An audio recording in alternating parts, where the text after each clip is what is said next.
Барлықтарыңызға сәлем, қайырлы күн. Қарапайым қарбыздың пайдасы мен зияны туралы білгілеріңіз келсе, видеоны толық көруді ұсынамын. Барлық адам сүйсіне жеп, жаз шыға салысыменен сатып алуға асығатын қарбыздың 92% судан тұрады екен.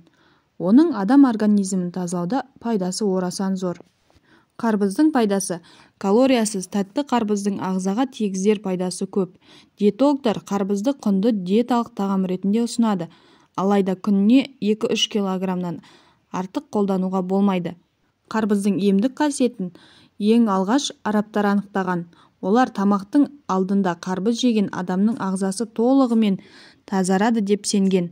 Медицина мамандары да қарбыздың аурудан айықтыратын қасиеті бар екенін дәлелдеген. Халық медицинасында қарбызды шемен мен сары ауруға қарсы қолданады. Қарбыздың дәндері мен қабығы мен шырынды бөлігі дәрілік мақсатта қолданылады. Шырыны жаздың күні шөл басу үшін де пайдаланылады. Тәтті бөлігі мен шырыны несеп жүргізуге көмектеседі. Ертеде халықтық медицинада қарбыздың дәндерін қан тоқтату үшін де қолданған. Қарбыз бүйрек, бауыр ауруларына, тас, тұз жиналған ішкі құрылыс мүшелеріне шипа болады. Қарбыз темірге бай. Қан аздық, анемия кезінде пайдасы өте көп. Сонымен қатар адам бойындағы артық холестеринді шығаруға көмектеседі. Дәрігерлер жаз айында артрит, қант диабеті ауруларымен ауыратын науқастарға ас мәзіріне қарбызды қосуды ұсынады. Семіздікпен күресетіндерге де арналған қарбыз диетасы нәтижелі болады. Безгек ауруына шалдыққандар қарбызды сусын ретінде қолданса болады. Тіпті қарбыз көз ауруын, көздің көру қабілеті мен мидың белсенділігін арттырып, ультракүлгін сәулелерден қорғай алады. Оның құрамындағы С және А дәрумендерінің адам ағзасына пайдасы мол. Қарбыздың қабығы мен бас ауруын лезде жазып алуға болады. Дәнін қайнатып, сусын ретінде қолдануға да болады. Қарбыздың зияны: осыншама пайдасына қарамастан, қарбыздың зиянды тұстары да жоқ емес.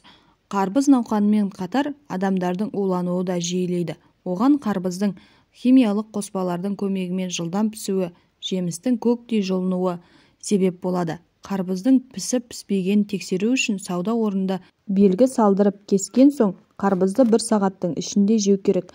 Әйтпесе құрамындағы тағамдық құндылығы жойылып кетеді.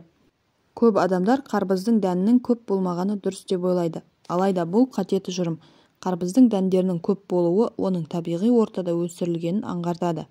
Және қарбыздың дәндері ақ немесе қара қоңыр түсті жетілген болуы керек.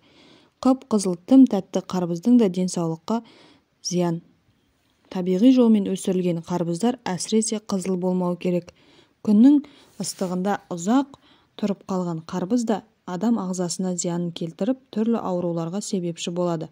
Сондықтан қарбыз таңдауда аса сақтық танытқан жөн. Осы видео сіздерге пайдалы болса және басқа да пайдалы ақпараттарды білгілеріңіз келсе, каналға тіркеліп, лайк басып, комментарий жазуды ұмытпаңыздар.